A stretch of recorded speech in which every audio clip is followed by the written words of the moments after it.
Here's a more in-depth look of the Cursed Pirate deck, or really the Fungus deck. So as our commander, we've got Xavier Sal Infested Captain.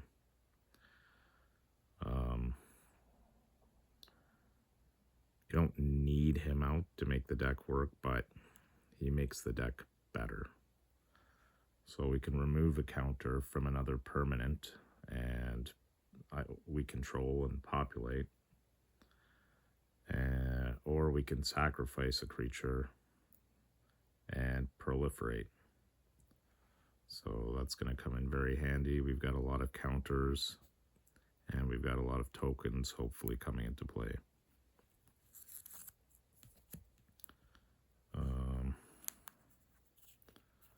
These ones here are the double-sided. So we've got the Great Door. It's just a way to draw a card.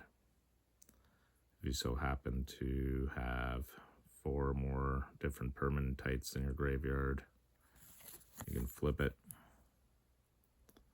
And we got a mana generator.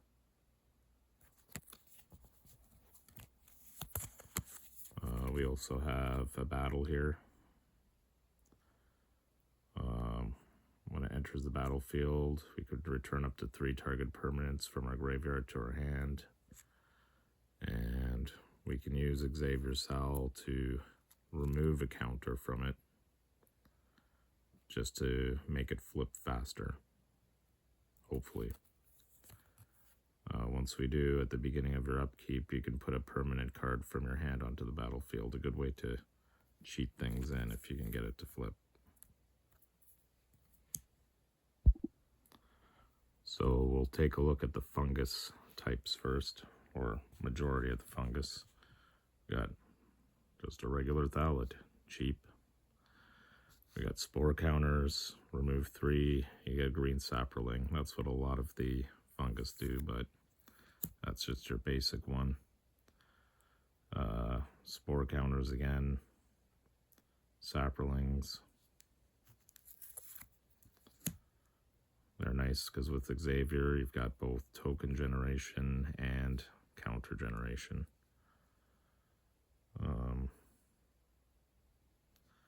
This one here can help you ramp as well. Savage Thallid. So we can regenerate a target fungus, help keep them in play. Card draw with our fungi.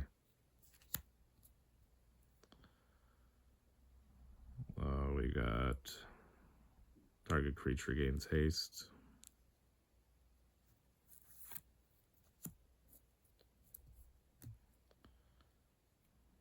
So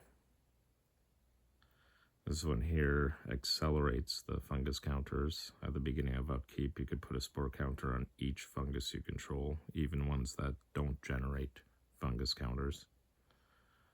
And if you remove 3, you get to create sapperlings, just like the other ones. This one here generates spore counters as well, but creatures you control have removed 2 spore counters to create a sapperling. So this accelerates your sapperling generation. Those ones got Devour 2. You can get rid of some of those sapperlings you created. You get to put +1 counters on it. So again, we've got counters. And at the beginning of the upkeep, you get to create a 1/1 green sapperling creature for each 1/1 counter you have on it, which you can proliferate with Xavier. And we've got another way to create sapperlings at the beginning of our upkeep.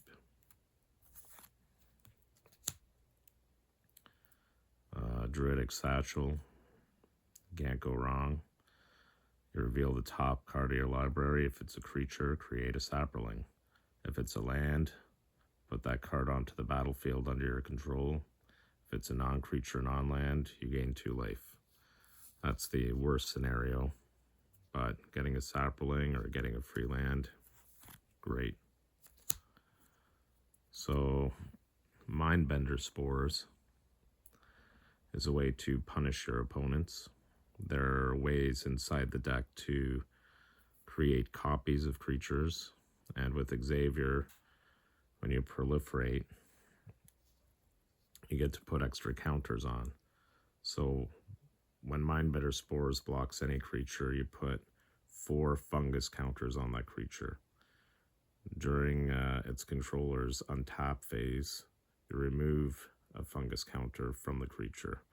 As long as the creature has any fungus counters on it, it does not untap during its controller's untap step. So essentially, if you create a bunch of these, you can make attacking you very scary, as you can keep your opponent's creatures tapped. And with that, we have the Spore Flower. So during your upkeep, you put a spore counter on Spore Flower, and you can remove 3 spore counters from Force Flower, and no creature deals combat damage this turn. So another way to mess people up and prevent them from doing damage to you. Just keep proliferating, keep getting those spore counters, make people hate you. We got the Micro Tyrant, mainly because he's a fungus. So the more saplings you make, the more fungus you have, stronger he is. At the beginning of your end step, create X 1/1 black fungus creature tokens with this creature can't block. X is the number of times you descended. It's mainly because he's a fungus that he's in there, but it's pretty good. A Koali, same thing. I put him in here mainly because he's a fungus. He goes with theme. But as long as there are 4 or more permanent cards in your graveyard, he gets +2/+2 and has trample. And if there are 8 or more, he gets an additional +2/+2 and can't be blocked by more than 1 creature. So can't go wrong with that. This one here I put in there because I thought it was kind of fun. Cost X less to cast, where X is the greatest power among creatures you control. If you're putting the +1 counters on creatures and building it up, hopefully it'll only cost 2 green. When 1 or more non-token creatures you control die, create a green fungus dinosaur creature token with base power and toughness equal to the total power of those creatures. So a little trick is you can pay to tap it to double target creature's power until end of turn. So you can do that before they die. You get a stronger fungus dinosaur. I mainly put it in there because I thought it was kind of a fun card. And we've got something here to boost those fungus. Felon. Each fungus gets +1/+1 for each spore counter on it.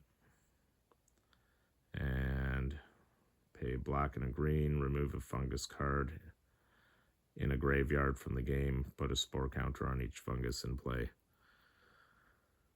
So again, you can't go wrong. A good boost for your funguses, or fungi. Fungus. Aside from spore counters and saplings, we've got a +1/+1 counter. This is just a little ramp, but you got that +1/+1 counter. Scrounging Bandar. It enters with 2 +1 counters. If you keep proliferating, you could keep using the at the beginning of upkeep. You may remove any +1 counters from it to put onto another creature. We also have doubling season in this, so when you do remove and switch over to another creature, you'll get double those counters. We got a Fertilid, enters with +2 +1 counters on it. Again, proliferating is good. If you pay 1 and a green, remove a +1/+1 counter from Fertilid. Target player searches their library for a basic land card, puts it onto the battlefield tapped. So you got a little bit of ramp there. Security bypass. If the creature is attacking alone, it can't be blocked. Whenever the creature deals combat damage to a player, it connives. So once again, you could potentially have +1/+1 counters. Glow Cap Lantern. You may look at the top card of your library anytime, but the main part is when this creature attacks, it explores. Once again, the potential for +1/+1 counters. Gruff Triplets. Gruff Triplets has both. You can get +1 counters, as well as you have copy tokens of it. So when it enters the battlefield, if it isn't a token, create 2 tokens that are copies of it. When Gruff Triplets dies, put a number of +1 counters equal to its power on each creature you control named Gruff Triplets. So with Xavier Sal, you can proliferate those +1 counters, and you can also remove a counter to create a token. And if any of those die, well, they all get boosted again. So now we go the opposite way. With Volrath, we put a -1/-1 counter on a creature. So when you proliferate, you could take care of,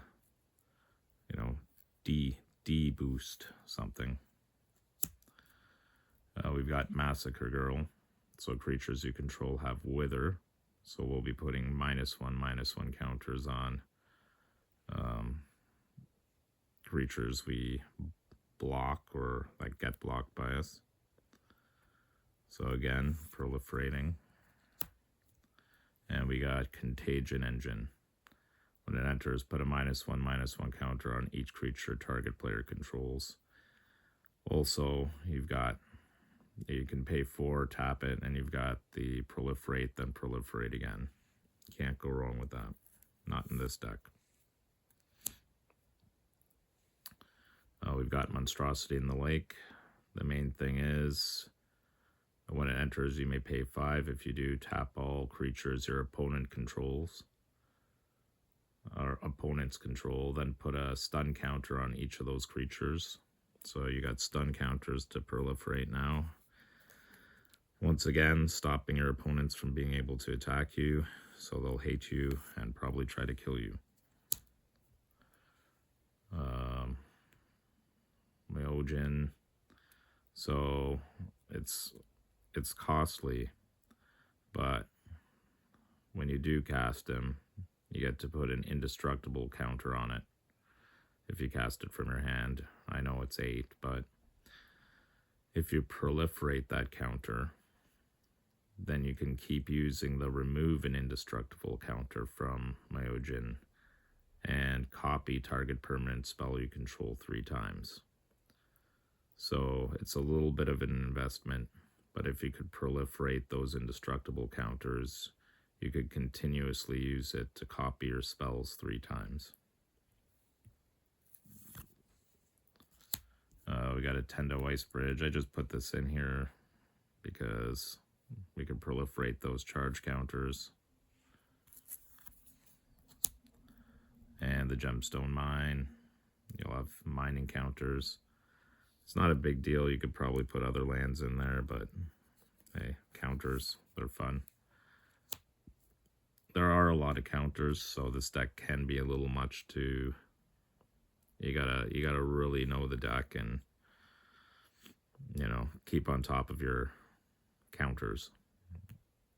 We got Briber's Purse here. It enters with X gem counters on it. If you pay 1 and tap it, remove a gem counter from Briber's Purse. Target creature can't attack or block. Another way to punish. Twitching Doll, a little mana rock, but you could put a nest counter on Twitching Doll. So later on, you could tap it to sacrifice Twitching Doll, create a 2/2 green spider creature token with reach for each counter on Twitching Doll. So it can be a sitting threat, and later you can sack it to create vast amounts of spiders. Gross. Tomb of Legends, you get to put a page counter on it. When your commander enters the battlefield or attacks, put a page counter, but when you pay 1 and tap it, you can remove a page counter and draw a card. So it's just a little card draw. We got Jar of Eyeballs because it has eyeball counters. So if you pay 3 and tap it, you remove all eyeball counters from Jar of Eyeballs. Look at the top X cards of your library, where X is the number of eyeball counters. You get to put 1 of them into your hand, the rest on the bottom of your library in any order. It's the way to search through your deck. Oracle's Vault. Well, what do we have here? We have brick counters. So many different counters. So exile top card of your library. Until end of turn, you may play that card. Put a brick counter on Oracle's Vault. After that, you may be able to proliferate it 2 more times and use the bottom half, which is exile top card of your library. Until end of turn, you may play that card without paying its mana cost. So, and you activate that only if you have 3 or more brick counters. So a good way to cheat things in. As foretold, you put a time counter on it at the beginning of your upkeep. And once each turn, you may pay 0 rather than pay the mana cost for a spell you cast with a converted mana cost of X or less, or X is the foretold count, or sorry, time counters on it. So again, cheating things in. Grimoire of the Dead. Pay 1, tap it. You could discard a card, put a study counter on Grimoire of the Dead. Again, you can proliferate those. You could tap it to remove 3 study counters from Grimoire of the Dead and sacrifice it. Put all creature cards from all graveyards onto the battlefield under your control.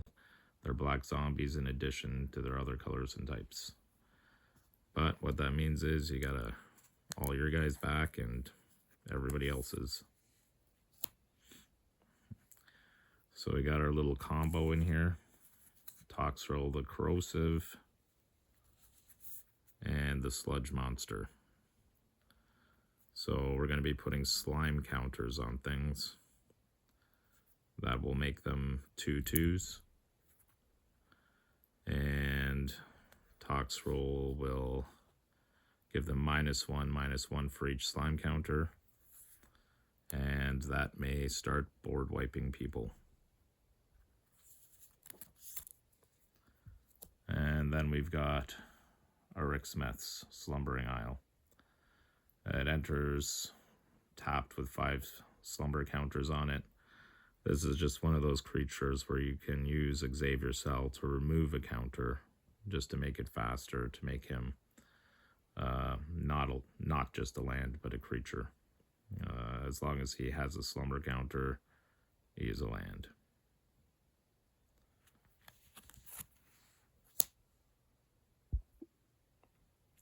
So here's some cards to support. We've got a Thrumming Bird. When it deals damage to a player, proliferate. We have Inexorable Tide. Whenever you cast a spell, proliferate. We have Doubling Season. So if you would create 1 or more tokens, if an effect would create 1 or more tokens under your control, it creates twice that many of those tokens instead. If an effect would put 1 or more counters on a permanent you control, puts twice that many of those counters on that permanent. So we got Illusionist Bracers. Whenever an ability of equipped creature is activated, if it's not a mana ability, copy the ability. So this is something you would put on Xavier Sal. That way you can get his ability twice. Followed Footsteps. At the beginning of your upkeep, put a creature token into play. That's a copy of Enchanted Creature. Great way to make copies. Extravagant replication. At the beginning of your upkeep, create a token that's a copy of another target non-land permanent you control. Again, making copies. You could do that for your spore, flower, and whatnot. Helm of the Host. At the beginning of combat on your turn, create a token that's a copy of equipped creature, except the token isn't legendary if equipped creature is legendary. So you could use this on any one of your horrible creatures. Xavier Sal would be good though. Then you can, it's like using his ability again each turn. And because we do have a lot of fungus in here, and at the beginning of upkeep, we put Paradox Haze in here. So if you happen to get it at the beginning of enchanted players' first upkeep each turn, the player gets an additional upkeep. So you can essentially double your spore counters or any of those upkeep triggers. These are just a little addition because you may be sacking a creature to proliferate. Whenever you create or sacrifice a token, each opponent loses a life.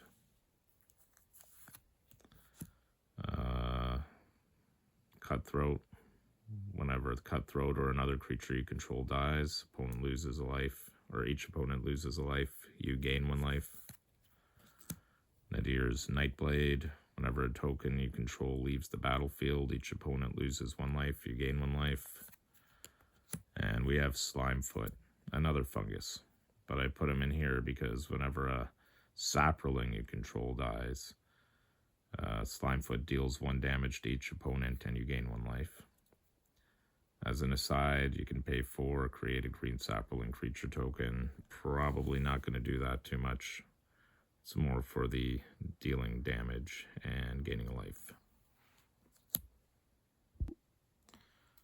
So for the last of the support here, we have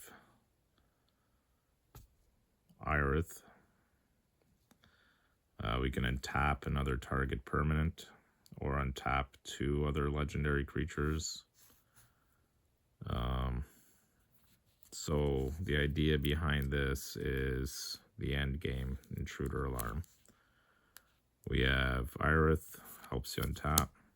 Case of Bounty, whenever enchanted player is attacked, untap all non-land permanents you control. Each opponent attacking that player untaps all non-land permanents.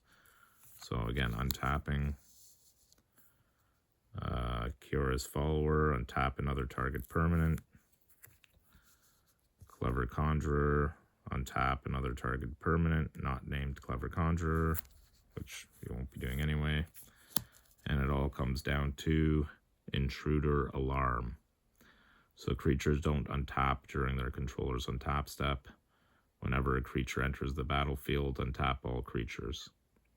So what you're going to want to do with these untap creatures is use Xavier to sacrifice a creature and proliferate. You untap him, then you remove a counter off of one of the many proliferated things, and you create a creature or a copy token or something. With creature entering the battlefield, you get to untap all your creatures and you get to do it again. Essentially, you've got an infinite combo. If you have the damage ones that I just previously showed, you could ping everybody to death. Or you could just create a giant army or whatever you want for the end game. It looks like I accidentally skipped over another one of my counter things. The Millennium Calendar. Whenever you untap 1 or more permanents during your untap step, put that many time counters on the Millennium Calendar. Pay 2, tap it to double the number of time counters on the Millennium Calendar. When there are 1,000 or more time counters on it, you can sack it, and each opponent takes or loses 1,000 life. This is a great threat, an alternate win con, and with a lot of proliferation and constantly using its double the number of time counters, sometimes it doesn't take that long to get to that 1,000.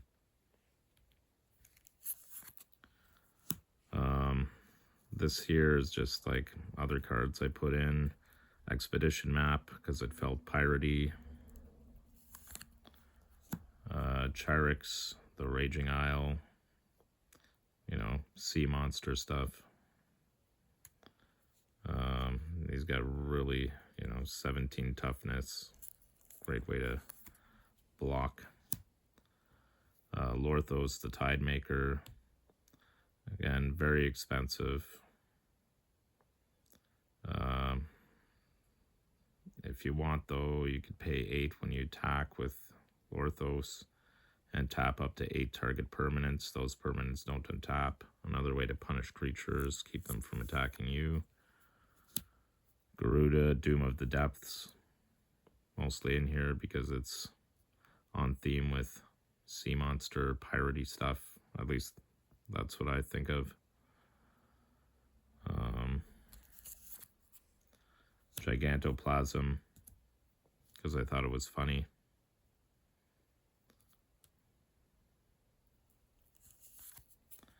And of course, we put in Dark Depths and Thespian Stage. So if you don't know what that is, Dark Depths comes into play with 10 ice counters. You could pay 3 to remove an ice counter from Dark Depths. When it has no ice counters on it, sacrifice it. If you do, you put an indestructible legendary 2020 black Avatar creature token with flying. And Thespian Stage is you can pay 2 and tap it, and it becomes a copy of target land and gains this ability. So you can instantly bring out Merit Liege, the 2020.